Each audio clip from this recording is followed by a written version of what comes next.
네, 목요 정치 토크 시간입니다. 박수현 전 청와대 대변인 그리고 신범철 국민의힘 천안갑 당협위원장 나와 있습니다.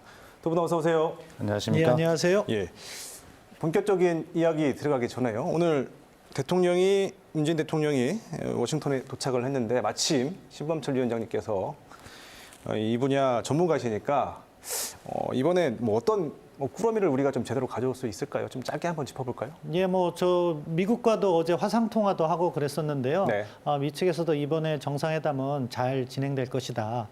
기본적으로 동맹을 중시하는 바이든 행정부의 특징상 한국 정부의 요청을 어느 정도 수용하는 모습, 그리고 문재인 대통령의 입장을 배려하는 모습, 그런 것들이 나올 것으로 보고요. 네. 백신이라든가 남북 관계에 있어서 어느 정도 성과를 가지고 돌아오시지 않을까 싶습니다. 알겠습니다.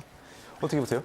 우리 전문가께서 저렇게 호평을 해주시는데 제가 붙일 말이 없죠. 예.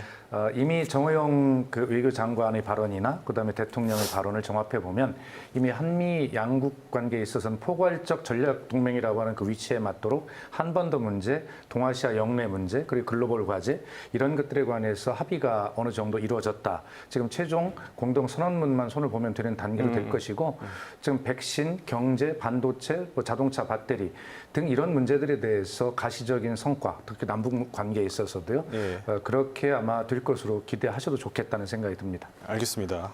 번외 질문이었는데 바로 본론 들어가겠습니다. 예, 오늘 키워드 보겠습니다.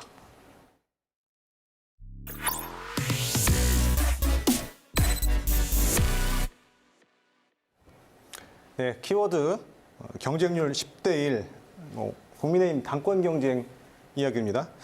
오늘 나경원 전 의원 그리고 또 오후에는 이준석 전 최고위원도 당대표 출마를 공식화해서 총 10명이 당대표의 도전장을 냈습니다. 신범철 위원장님, 이렇게 후보가 많았던 적이 있었습니까? 저도 정치 경력이 길지 않기 때문에 예. 과거까지 잘 파악하지는 못하고 있지만 예. 전례 없다 이렇게 평가되고 있고요. 그만큼 당에 변화의 바람이 불고 있다. 그리고 그러한 변화를 선도하려고 하는 젊은 층, 초선 계층이 존재하고 그것이 저는 궁극적으로 긍정적인 방향의 변화를 가져올 거라고 생각합니다. 박수현 전 대변인께서는 네. 정치 경력이 좀 더 많으시니까 네. 이렇게 두 자릿수 당대표 이제 선거에 나가는 사례 본 적 있으세요? 그래서 저는 제 경력 안에는 본 적이 없고요. 일단 국민의힘을 축하드려야 될 것 같습니다. 축하해요. 성공하기를 바랍니다. 예. 그래서 이 초선의 거센 세대 교체 바람, 이것이 국민이 요구하는 시대 교체의 어떤 소망까지도 이어지는 중요한 단계가 되기를 바라고 그것이 국민의힘의 변화가 저희 민주당의 변화뿐만이 아니라 한국 정당 정치 변화에 큰 날개짓이 되어서 그런 변화를 선도해가는 그런 중심에 서기를 성공하기를 바랍니다. 네. 좋은 말을 많이 해주셨는데 지금 말씀하신 것처럼 이게 영남 대 비영남 구도가 아니라 예상을 깨고 지금 신구 대결 양상을 보이고 있습니다. 특히 이제 원내 경험이 없는 이준석 전 최고가 여론조사에서 1, 2위를 다툰다는 조사가 지금 계속 나오고 있는데 또 김웅 의원, 초선 의원도 상위권이고요. 이런 상황을 국민의힘 당내에서 지금 어떻게 받아들이고 있습니까? 그만큼 사실은 한편으로는 과거 당에 대한 반성이 있을 것이고 다른 한편으로는 지금 전반적인 정치판의 물갈이 그런 요구가 국민들께 자리 잡고 있다 그렇게 생각합니다. 이 점은 저희가 겸허하게 받아들여야 된다고 생각하고요. 과연 우리가 정치라는 영역에서 국민들께 얼마나 양질의 서비스를 제공했는가 반성이 필요하고 저는 초선이고 처음 나온다고 해서 무조건 신선하다고는 생각하지 않습니다. 예. 과연 어떠한 아이디어를 가지고 나오고 국민들께 어떠한 메시지를 전달할 것인가 그 부분이 더 중요하다고 생각하고요. 이 점에서는 사실 지금 우리 당에서 나오는 목소리에 반성의 부분도 있다고 생각합니다. 남 이야기를 자꾸 한다든가 특정 전직 정치원인들을 이야기하는 것은 바람직하지 못하다고 생각하고요.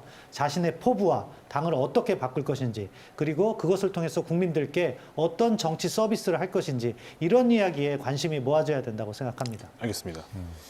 그런가 하면 한편으로 좀 국민의힘이 좀 부메랑이 될 수 있는 요소가 두 가지가 있는데 부메랑이요? 하나는 첫째는 이런 세대 교체의 바람이 예. 아래로부터 자발적으로 일어나는 것이 아니고 김종인 전 비대위원장의 초선 대표론에서 촉발된 측면이 있거든요. 그렇게 보시는군요. 그렇게 된다면 아직 자발적 변화가 그런 어떤 국민의 소망을 담아내는 것이 아니다라는 한계가 분명히 있고 예. 그것이 만약 결과로 지금 이준석 최고를 비롯한 초선들이 돌풍을 일으키고 있는데 선거 결과가 이 초선의 성공이 아니라 결과적으로는 역시 결과는 이래라고 찻잔송의 미풍으로 끝난다면 이건 또 도로 한국당 아닌가라고 하는 그런 결과적 한계에 부딪힐 우려도 있다라는 것을 아까 덕담과 함께 동시에 제가 한계도 말씀을 드립니다. 이번에는 그러면 저희 전망을 한번 해보겠습니다. 이제 후보들이 오는 28일에 컷오프를 통해서 5명으로 좁혀질 텐데 전망을 해볼게요. 누가 유력할 거로 보세요? 뭐 누가 유력하다기보다는 지금 언론에 나오는 것처럼 선두권을 형성하고 있는 것은 주호영 원내대표나 나경원 전 대표나 또는 이준석 최고위원 네. 앞서 달리고 있는 것 같고요. 이제 우리 지역의 홍문표 전 현역 의원님이시죠. 그분도 저는 내용을 들어보면 상당히 좋은 아이디어를 많이 내고 있기 때문에 예. 지지를 받을 부분도 충분하다고 생각합니다. 그런 것을 통해서 과연 누가 가장 좋은 아이디어를 내느냐. 그리고 저는 역으로 이 방송을 보고 계신 시청자분들 여론조사를 할 수도 있기 때문에 말씀을 드리면요. 정말로 공약을 한번 보시고 평가를 해달라는 말씀을 드리고 싶어요. 왜냐하면은 지금 우리 한국 정치는요, 너무 기성의 이름 중심으로 전개되고 있다. 따라서 요즘에 인터넷이 발달됐기 때문에 들어가서 보시면 얼마나 참신한지 쉽게 알 수 있거든요. 예, 예. 그런 부분을 좀 체크하시고 정말 이름에 얽매이지 말고 좋은 내용으로 바뀌어야 될 방향으로 그런 것을 제시하신 후보를 지지했으면 합니다. 그럼 신예들은 이 중에 이준석 최고 정도만 살아남을 거다. 예비 경선에서 이렇게 예상하시는 겁니까? 뭐 그걸 예단할 필요는 없지만 예. 지금 현재는 이준석 전 최고위원과 김웅 의원이 앞서가고 있죠. 뭐 그렇게 보고 있지만 아무튼 홍문표 의원님 이야기를 드린 게 예. 그렇게 새로운 아이디어를 자꾸 내다가 그것의 평가를 받으면 얼마든지 다크호스가 될 수 있다 생각합니다. 알겠습니다.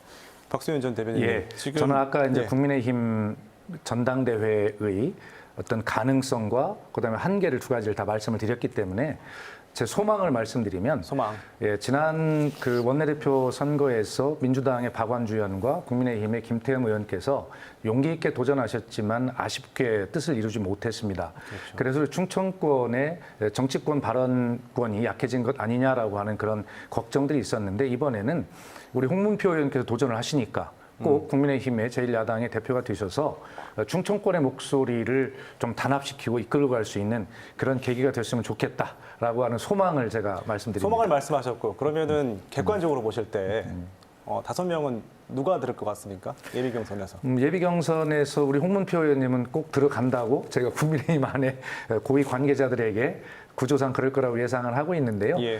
아마 제가 듣는 정보로는 5명 안에 예. 기존의 정치 선배들이 한 4분 정도 들어가고 이준석 전 최고위원 정도가 최종 본선에 오르는 그런 중간 결과를 보이지 않겠냐 뭐 이렇게 예상들을 하시더라고요. 민주당 입장에선 누가 제일 좋겠습니까? 민주당 입장에서는 국민의힘의 새로운 변화의 바람이 일어나는 것이 가장 두려운 일이죠. 네, 네. 그렇기 때문에 뭐 저희 입장에서 보면 기존의 그 어떤 뭐 낡았다고 하는 표현은 그렇지만 오래 정치를 해오신 그런 어떤 국민들이 보시기에 익숙한 정치인이 당대표가 되고 또 그런 분이 대통령 후보가 되는 게 저희로서는 가장 상대하기가 쉬운 카드다 이렇게 생각이 듭니다. 알겠습니다. 이어서 대선 얘기도 좀 해볼 텐데요. 오늘 또 이게 충청 대망론 얘기가 나왔습니다. 양승조 충남지사가 윤석열 전 검찰총장을 향해서 충청 대망론은 어불성설이다 이렇게 또 그리고 본인도 쑥스러울 거다 견제글을 날렸는데 이렇게 충청 대망론 끊이질 않고 있는데 어떻게 보십니까? 저는 늘 신충청 대망론을 주장을 해왔습니다. 그 우리 신범철 위원장과 저 의견이 같은데 결과적으로 경상도와 전라도가 집권했으니까 충청도도 집권해보자라고 하는 이런 도전의 시대가 아니라 이제는 충청도가 대한민국에서 어떻게 중심 역할을 잡아갈 거냐. 그것이 국토 균형 발전의 역할, 그다음에 서해안 시대의 중심 이 두 가지 역할을 통해서 우리가 중심 역할을 하는 것이 신충청 대망론이다 이렇게 생각을 하고요. 양승조 지사께서 말씀하신 것도 그거예요. 윤석열 총장이 여기서 태어나지 않고 학교를 안 다녔으니까 대상이 아니다라는 것이 아니라 결과적으로 그러한 충청의 중심을 역할을 하는데 기여한 것이 없으니까 너무 그렇게 외부에서까지 그런 걸 빌려서 충청 집권 이렇게 하지 말자 뭐 그런 뜻이었습니다. 네. 그렇군요. 위원장님, 이번 대선에서도 충청 대망론 영향을 발휘할 거라고 보십니까? 저는 당연히 해야 된다고 생각합니다. 그 성과가 어떻게 나타날지 몰라도 박 의원님 말씀하신 것처럼 충청이 지향하는 것은 분열된 대한민국을 통합시킬 것인가, 그리고 지역 균형 발전 이런 가치들이 지금 필요하거든요. 그러한 일을 하면 누구나 충청 대망론을 이야기할 수 있다고 생각합니다. 그런데 문제는요, 자꾸 저는 정치를 어떻게 해야 된다고 보느냐, 자기의 의견을 갖고 자기의 포부를 갖고 그 비전과 성과를 이야기해야 되는데 예. 누구는 안 된다 이렇게 이야기하는 것은 구태 정치라고 봅니다. 따라서 뭐 저희 지역의 어른이시지만 양승조 지사께서도 당신의 성과를 가지고 무언가를 내보여야지 누구 된다 안 된다 그럴 시기가 아니다 이렇게 조언을 드리고 싶습니다. 알겠습니다. 윤석열 전 총장께서도 본인 입으로는 충청 대망론을 단 한 번도 꺼낸 적이 그렇죠. 없는데 예. 우리 충청도 분들이 나서서 자꾸 윤석열 총장을 중심으로 충청 대망론을 이야기하는 것 이거야말로 좀 촌스러운 일이라는 생각이 듭니다. 우리 충청도에 인물 많이 있습니다. 예. 알겠습니다. 자, 오늘은 여기까지 듣겠습니다. 두 분 고맙습니다.